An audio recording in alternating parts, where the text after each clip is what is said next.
xarunta ciidanka ilaalada xeebaha dalka Jamhuuriyadda Soomaaliland ee magaalada Hargeysa ayaa lagu qabtay kulan wacyigelin ah oo ku saabsan sidii looga hortagi lahaa xanuunka HIV/AIDS. kulankan oo ay soo qaban qaabiyeen komishinka xakamaynta AIDS-ka ee Soomaaliland ayaa kulan wacyigelin ah u qabtay ciidanka ilaalada xeebaha ee Soomaaliland. Abaanduulaha labaad ee ciidanka ilaalada xeebaha Soomaaliland ayaa uga mahadnaqay komishinka xakamaynta AIDS-ka ee Soomaaliland barnaamijka wacyigelinta ee u qabteen ciidanka ilaalada xeebaha Soomaaliland.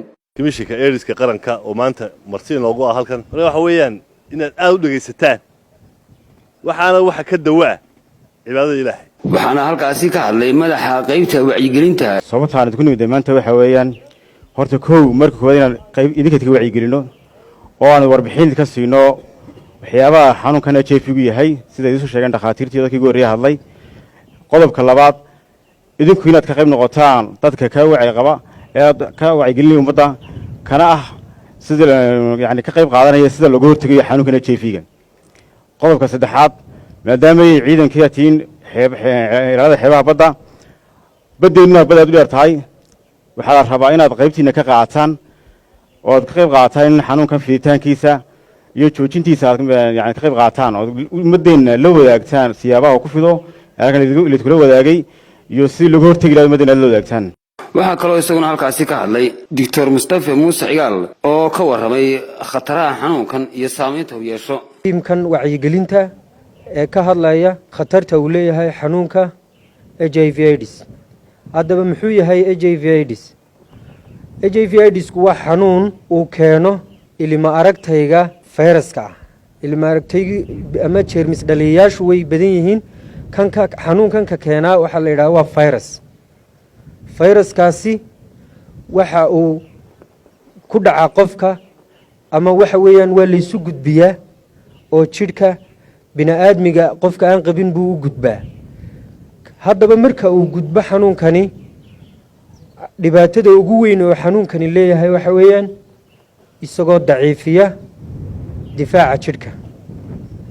markaa difaacii jidhka marka uu daciifiyo waxa weeyaan qofkii wuxuu u nuglaanaya wax kasta u nuglaanaya oo qofku aan la dareemin maxaa la yidhaahdaa calaamadihiisii oo aan jidhka muddo ku soo jiray. waxaa kaloo iyaguna halkaasi ka hadlay xubno ka mid ah howlgadeennada komishanka xakamaynta AIDS-ka qaranka ee ka qayb qaadanayay barnaamijka baraarug ee wacyigelinta ciidanka. waxaan ka hadli doonaa siyaabuhu uu ku faafo HIV/AIDS-ku. wuxuu ku faafaa HIV/AIDS-ku 4 qaybood oo waaweyn oo kala galmadii oo hadday xalaal tahay iyo hadday xaaraan tahayba. marka qofka bini'aadanka ah markuu guursanayo intaanu guursan ka hor hadduu xaas hore leeyahay iyo hadduu markii koowaad uu guursanayaba waa inuu marka hore isbaaraa si uu caafimaadkiisa faamiligiisa iyo qoyskiisaba uga taliyo.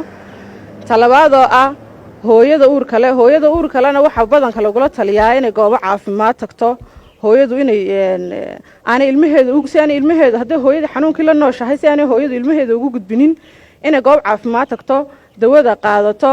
marka waxaan idinkula talin lahayn xanuunku waa qadar Ilaahay keeno.